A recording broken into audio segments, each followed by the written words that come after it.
opportunity. Yeah.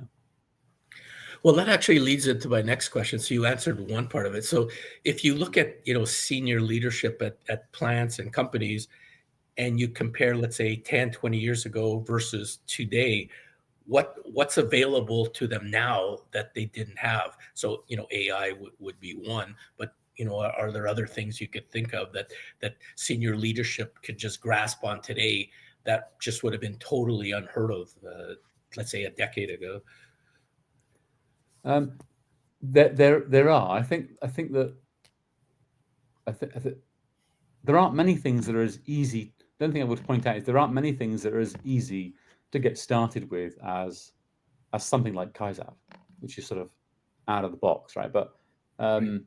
I mean, something incredibly impressive is if you implement, what Elon Musk goes around talking about a physics engine, right? So you've got a digital twin. You create a digital twin of your factory, Yeah. and you that digital twin will tell you what performance should be, right? And you can compare that to actual, and then potentially you can compare that to some physics.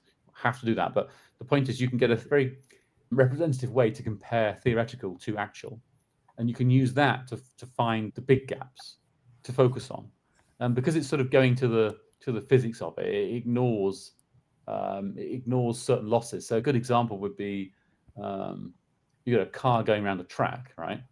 And you do the theoretical calculation. It would say, well, it should go around the track at 400 miles an hour.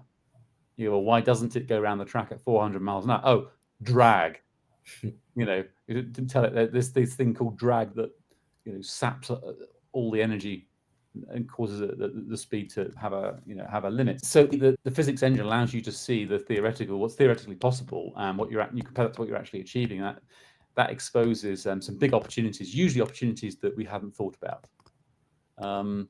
So there's lots out there, but to implement a physics engine in a system like that, I mean, you can go further and you can say, well, automatically allocate the improvement projects to teams, and then okay, well, for each improvement opportunity that's going to get allocated by the machine to a team, we need to actually find those people. Who are the right? What skills does each opportunity identified by the physics engine actually need?